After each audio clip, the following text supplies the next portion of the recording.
നമസ്കാരം, ഞാൻ ഡോക്ടർ അങ്കീത, ദൃശ്യം eye care Chavakkad ബ്രാഞ്ചിൻ്റെ general ഒഫ്താൽമോളജിസ്റ്റാണ്.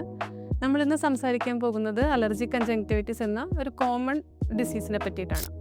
Allergic conjunctivitis എന്ന് പറഞ്ഞാൽ പൊടി, പുക അല്ലെങ്കിൽ മൃഗങ്ങളുടെ രോമം അങ്ങനത്തെ സാധനങ്ങളോട് നമ്മുടെ ബോഡി കൂടുതലായി റിയാക്ട് ചെയ്യുന്നതിൻ്റെ ഭാഗമായി കണ്ണുകളിൽ കാണുന്ന ഒരു ഡിസീസാണ്. ഇതിൻ്റെ ഭാഗമായി കണ്ണുകളുടെ ഏറ്റവും പുറമേയുള്ള പാളി, അതാണ് കൺജങ്ക്റ്റീവ, ഇതിൽ വീക്കം സംഭവിക്കും. ഇതിന്റെ പൊതുവായ സിംറ്റം കൂടുതലായി കണ്ണ് ചൊറിച്ചിൽ, കണ്ണ് ചുവന്നു വരിക, കണ്ണിൽ നിന്ന് വെള്ളം വരിക, കൺപോള വീങ്ങി വരിക. ഇനി ആരെല്ലാമാണ് ഇത് ബാധിക്കുന്നത്? കുട്ടികളിലും അതുപോലെ തന്നെ യുവാക്കളിലുമാണ് ഈ അസുഖം കൂടുതലായി കണ്ടുവരുന്നത്. ചില പേർക്ക് ഇത് സീസണലായിട്ട് വരാം, ചില പേർക്ക് ത്രൂ ഔട്ട് ഇയർ കണ്ടിന്യൂസ് ആയിട്ട് വരാം.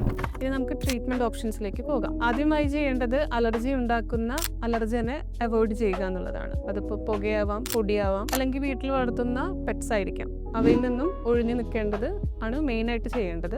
രണ്ടാമത്തെ കാര്യം, ഐസ് ക്യൂബ് വെച്ച് നമുക്ക് പോളയ്ക്ക് മീതെ മസാജ് കൊടുക്കാം. പിന്നെ ലൂബ്രിക്കേറ്റിംഗ് ഐ ഡ്രോപ്പുകൾ യൂസ് ചെയ്യാം. പിന്നെ ഡോക്ടറുടെ നിർദ്ദേശപ്രകാരം നമുക്ക് അലർജിക്ക് എതിരെയുള്ള ഡ്രോപ്പുകൾ, അതായത് ഇപ്പം ആൻറ്റി ഹിസ്റ്റമിൻ ഡ്രോപ്സ് ഉണ്ട്, മാസ്റ്റ് സെൽ സ്റ്റെബിലൈസേഴ്സ് പോലെയുള്ള ഡ്രോപ്സ് ഉണ്ട്, അതെല്ലാം ഡോക്ടറുടെ നിർദ്ദേശപ്രകാരം. ഇനി വളരെ സിവിയർ ആയിട്ടുള്ള കേസുകൾ നമുക്ക് സ്റ്റിറോയിഡ് പോലെയുള്ള മരുന്നുകളും ആവശ്യമായിട്ട് വരും. ഇനി നമുക്ക് ഈ അസുഖം കാരണം വരുന്ന കോംപ്ലിക്കേഷൻസ് എന്തൊക്കെയാണെന്ന് നോക്കാം. ഒരുപാട് കണ്ണ് തിരുമുന്ന കുട്ടികളിൽ നമ്മുടെ നോർമലി കൃഷ്ണമണി ഒരു വൃത്താകൃതിയിലാണ് ഇരിക്കുന്നത്. ഈ വൃത്താകൃതിയിൽ ഇരിക്കുന്ന കൃഷ്ണമണി വളഞ്ഞ് ഒരു കോണിക്കൽ ഷേപ്പിലോട്ട് മാറും.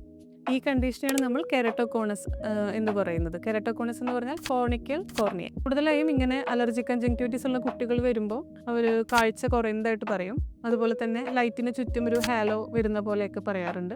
പിന്നെ ഈ കുട്ടികളിൽ ഇടയ്ക്കിടയ്ക്ക് ഗ്ലാസിൻ്റെ പവർ വേരി ചെയ്തുകൊണ്ടിരിക്കും. ഇതൊക്കെയാണ് കെരട്ടോകോണസിൻ്റെ സിംറ്റംസ്. അപ്പം ഇതിൻ്റെ ട്രീറ്റ്മെൻറ്റ് ഓപ്ഷൻസ് നോക്കുകയാണെങ്കിൽ ഫസ്റ്റ് മൈൽഡ് കേസസ് നമുക്ക് ഗ്ലാസ് വെച്ച് കറക്റ്റ് ചെയ്യാവുന്നതാണ്.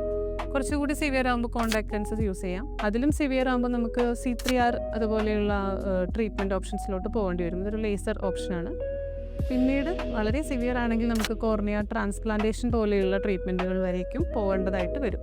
അപ്പോൾ ഇതിൻ്റെ എല്ലാം തുടക്കം എന്ന് പറയുന്നത് അലർജിക് കൺജങ്ക്റ്റിവിറ്റീസ് ആണ്. അപ്പോൾ കുട്ടികൾ കഴിവതും റബ് ചെയ്യുന്നത് ഒഴിവാക്കാൻ പാരൻസ് ശ്രദ്ധിക്കണം. അതുപോലെ തന്നെ ഇങ്ങനെ ചൊറിച്ചിൽ ലക്ഷണങ്ങളായിട്ടുള്ള കുട്ടികൾ, ചൊറിച്ചിൽ, റെഡ്നെസ് അതുപോലെയുള്ള ലക്ഷണങ്ങളുള്ള കുട്ടികളെ ഉടനെ തന്നെ ഒഫ്താൽമോളജിസ്റ്റിൻ്റെ അടുത്ത് എത്തിച്ച് ശരിയായ ട്രീറ്റ്മെൻറ്റ് ഓപ്ഷൻസ് അവർക്ക് കൊടുക്കേണ്ടതാണ്.